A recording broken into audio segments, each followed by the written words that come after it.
Dan kita akan beralih ke pertanyaan selanjutnya untuk calon presiden nomor urut 1. Kami persilakan kepada panelis Bapak Rudy Rohi untuk mengambil subtema di fishball. Kami persilakan Bapak.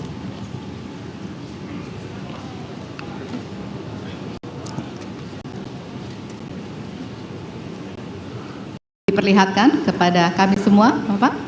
Apa? Baik, temanya adalah penguatan demokrasi. Baik, selanjutnya kepada panelis Ibu Susi Dwi Haryanti untuk mengambil pertanyaan dari fishball. Hurufnya adalah A.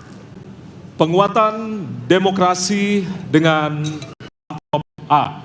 Baik, masih tersegel Bapak Ibu? Kita akan langsung buka.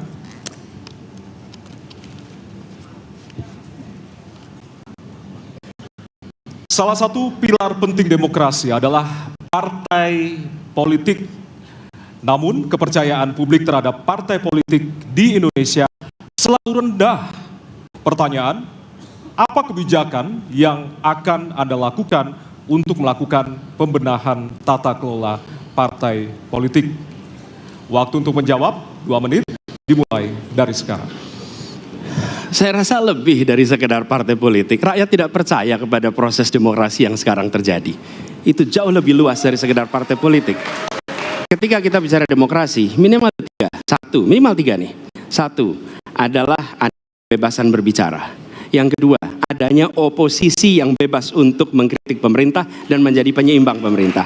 Yang ketiga, adanya proses pemilu, proses pilpres yang netral, yang transparan, jujur, adil. 3. Dan kalau kita saksikan akhir-akhir ini, 2 ini mengalami problem. Kita menyaksikan bagaimana kebebasan berbicara menurun, termasuk mengkritik partai politik. Dan angka demokrasi kita menurun, indeks demokrasi kita. Bahkan pasal-pasal yang memberikan kewenangan untuk digunakan secara karet kepada pengkritik, misalnya Undang-Undang ITE atau pasal 14-15 Undang-Undang nomor 1 tahun 1946, itu semua membuat kebebasan berbicara menjadi terganggu. Yang kedua, oposisi, kita saksikan minim sekali adanya oposisi selama ini. Dan sekarang ujiannya adalah besok. Bisakah pemilu diselenggarakan dengan netralitas, dengan adil, dengan jujur? Ini ujian ketiga.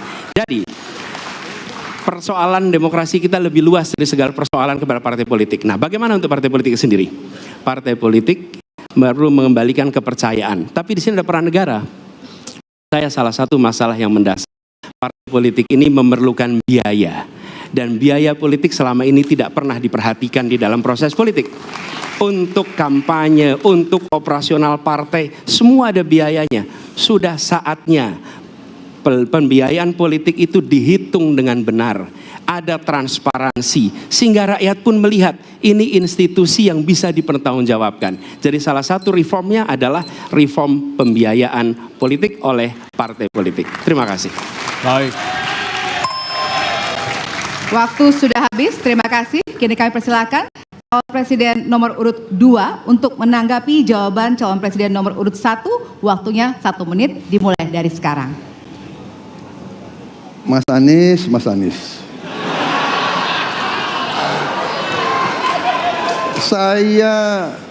Saya berpendapat Mas Anies ini agak berlebihan. Mas Anies mengeluh tentang demokrasi ini dan itu dan ini. Mas Anies dipilih dari gubernur DKI menghadapi pemerintah yang berkuasa. Saya yang mengusung Bapak.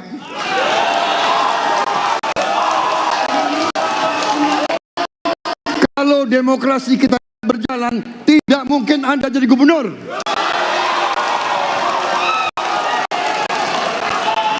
Kalau Jokowi diktator, Anda tidak mungkin jadi gubernur. Saya waktu itu oposisi, Mas Anies. Anda ke rumah saya, kita oposisi, Anda terpilih. Waktu habis, Bapak. Harap tenang, Bapak Prabowo. Baik, para pendukung, kami mohon untuk tenang, para pendukung. Para pendukung. Baik. Harap tenang, kita akan lanjutkan dialog kita. Harap tenang, hadirin, harap tenang. Kami sampaikan kembali, hadirin harap tenang. Apabila tidak tenang, maka debat tidak dapat dilanjutkan. Ya, kami mohon kerjasamanya kepada para hadirin yang berada di halaman gedung KPU untuk bisa menaati aturan yang telah kita sepakati bersama.